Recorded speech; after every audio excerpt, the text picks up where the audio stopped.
स्वागत आप सभी को आपका अपना यूट्यूब चैनल मैथ मिथिला पे। दोस्तों आज का जो सेशन करेंगे हम इतिहास का करेंगे। इतिहास में हमने आपको वेद तक बता दिया था कि वेद 4 प्रकार के होते हैं, ऋग्वेद, यजुर्वेद, सामवेद और अथर्ववेद। तो यहाँ तक कि हमने वेद पढ़ा दिए थे। आज की चर्चा करेंगे वो हम करेंगे आपको ऋग्वेद, जहाँ तक हो जाए, जहाँ तक में एसएसटी आपको जहाँ तक समझ में, लेकिन ऋग्वेद में थोड़ा ज़्यादा है।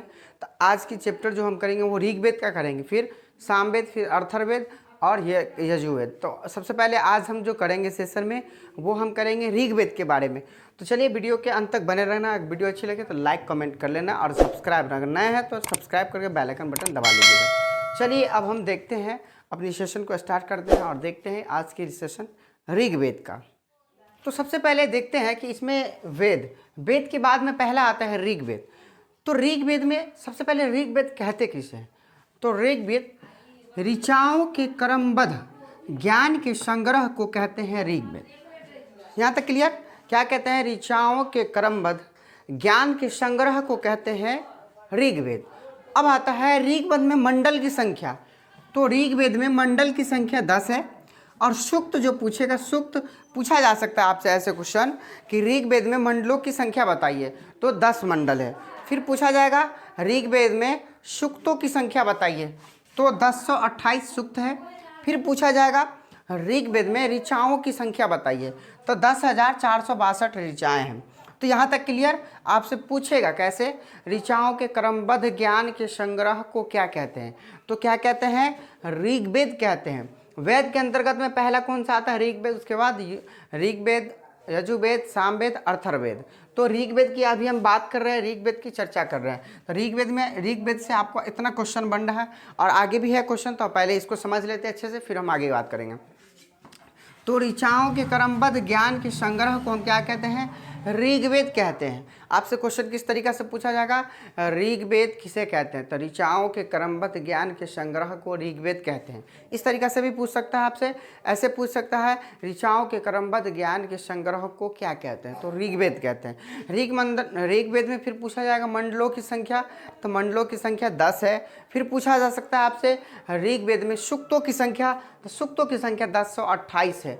फिर पूछा जा सकता है आपसे कि बताइए ऋचाएँ कितनी हैं, तो 10,462 ऋचाएँ हैं। चलिए अब हम आगे देखते हैं। फिर आता है ऋचाओं को पढ़ने वाले को क्या कहा जाता है? इन ऋचा जो है, जितना भी ऋचाएँ हमें दिख रहा है 10,462, इन ऋचाओं को पढ़ने वाले को कहते हैं होत्री। क्या कहते हैं? होत्री। इसे क्या कहते हैं? होत्री। आपसे पूछ सकता है ऋग्वेद में ऋचाओं को पढ़ने वाले को क्या कहा जाता है? तो क्या कहा जाएगा? होत्री कहा जाता है। क्या कहा जाएगा? होत्री। आप लोग को यदि याद है तो कमेंट कर सकते हैं, अगर नहीं तो आप लोग नोट कॉपी कर सकते हैं। ठीक है, तो हमें पता चल गया कि ऋग्वेद में पूछा जा सकता है क्वेश्चन आपसे कि ऋग्वेद में ऋचाओं को पढ़ने वाले को क्या कहा जाता है? तो क्या कहा जाता है? होत्री कहा जाता है। यहाँ से आपका एक क्वेश्चन बन रहा है, होत्री क्या कर रहा है? ऋचाओं को पढ़ने वाले को क्या कहा जाता है? तो होत्री कहा जाता है। अब ऐसे पूछ सकता है आपको ऋग्वेद में ऋचाओं को पढ़ने वाले को क्या कहा जाता है? तो होत्री कहा जा सकता है। ठीक है, फिर आता है कि ऋग्वेद के 9वें मंडल में किस देवता का उल्लेख मिलता है? तो सोम देवता का उल्लेख मिलता है। यहाँ तक क्लियर? सोम देवता का उल्लेख मिलता है। अब आगे चल के देखते हैं। फिर कह रहा है कि 8वें मंडल में ऋचाओं को क्या कहा जाता है? तो 8वें मंडल के ऋचाओं में खिल कहा जाता है। क्या कहा जाता है? ऋचाओं को खिल कहा जाता है। 8वें मंडल में ऋचाओं को खिल कहा जाता है। अब आपसे पूछेगा कि मुझे बताइए कि 10 मंडल है, 10 मंडल में तो आपको 9 मंडल और 8 मंडल के बारे में पता चल गया, लेकिन आपसे पूछ सकता है कि आप पहला मंडल का नाम बताइए, दूसरा मंडल का नाम बताइए, तीसरे मंडल का नाम बताइए, चौथे मंडल का नाम बताइए। तो चलिए हम 8वें, 9वें, 10वें और जितना भी शुरू से होता है 1 से लेके आपको हम 7 तक कराएंगे। इसमें 8, 9 हमें पता चल गया कि 8वें मंडल में ऋचाओं को खिल कहा जाता है और 9वें मंडल में सोम देवता का उल्लेख है। तो हम 9, 8 समझ गए हैं। हम बात करेंगे 1, 2, 3, 4, 5, 6, 7 तक की। ठीक है, तो चलिए हम देखते हैं अब मंडल के बारे में। मंडलों की संख्या देखिए, पहला तथा 10वां मंडल में सबसे नया मंडल है। ये क्या है? पहला तथा 10वां मंडल जो है एक सबसे नया मंडल में है। दूसरा मंडल की रचना जो है घृत सम्मद भार्गव ने किया था। ठीक है, पूछा जा सकता है दूसरा मंडल की रचना किसने किया था, तो घृत सम्मद भार्गव ने किया था। फिर तीसरा मंडल की रचना किसने किया था, विश्वामित्र ने किया था। फिर चौथा मंडल की रचना किसने किया था, वामदेव ने किया था। फिर पांचवा मंडल की रचना किसने किया था, अत्रि ने किया था।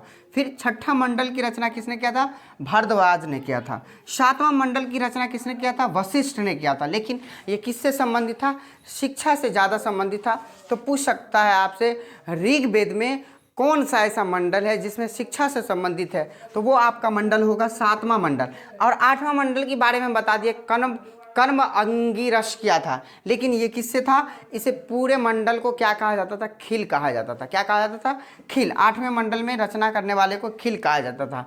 अब आगे आपसे क्वेश्चन क्या पूछेगा, ध्यान देंगे आप। ऋग्वेद में सबसे नया मंडल कौन सा था, ऋग्वेद में सबसे नया मंडल, तो मंडल 1 तथा 10वां। क्लियर यहाँ तक।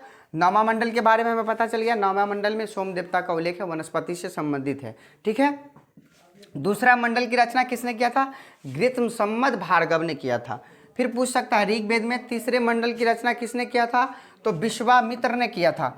फिर ऋग्वेद में चौथे मंडल की रचना किसने किया था, वामदेव ने किया था। फिर पांचवें मंडल की रचना किसने किया था ऋग्वेद में, तो अत्रि ने किया था। फिर ऋग्वेद में छठे मंडल की रचना किसने किया था, भारद्वाज ने किया था। फिर सातवां मंडल की रचना किसने किया था, वशिष्ठ ने किया था, शिक्षा के अंतर्गत में।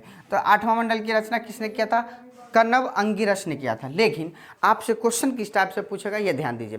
क्या पूछ सकता, ऋग्वेद में अत्रि किस मंडल की रचना की थी, तो वो मंडल की संख्या क्या थी, तो वो मंडल की संख्या 5 थी।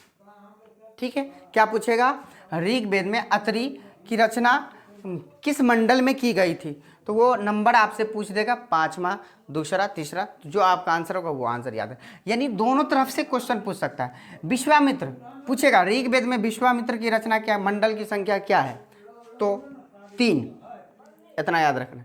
फिर पूछ सकता है ऋग्वेद में वामदेव की रचना की मंडलों की संख्या क्या है, तो वो है 4। फिर पूछ सकता है आपसे कि ऋग्वेद में मंडल की रचना यानी वशिष्ठ शिक्षा से संबंधित जो था वो कितने नंबर मंडलों की संख्या में थी, तो वो आपका हो जाएगा 7 नंबर में। फिर पूछ देगा कनब अंगिरस मंडल की रचना मंडलों की किस संख्या में थी, तो वो आपसे हो जाएगा 8वां।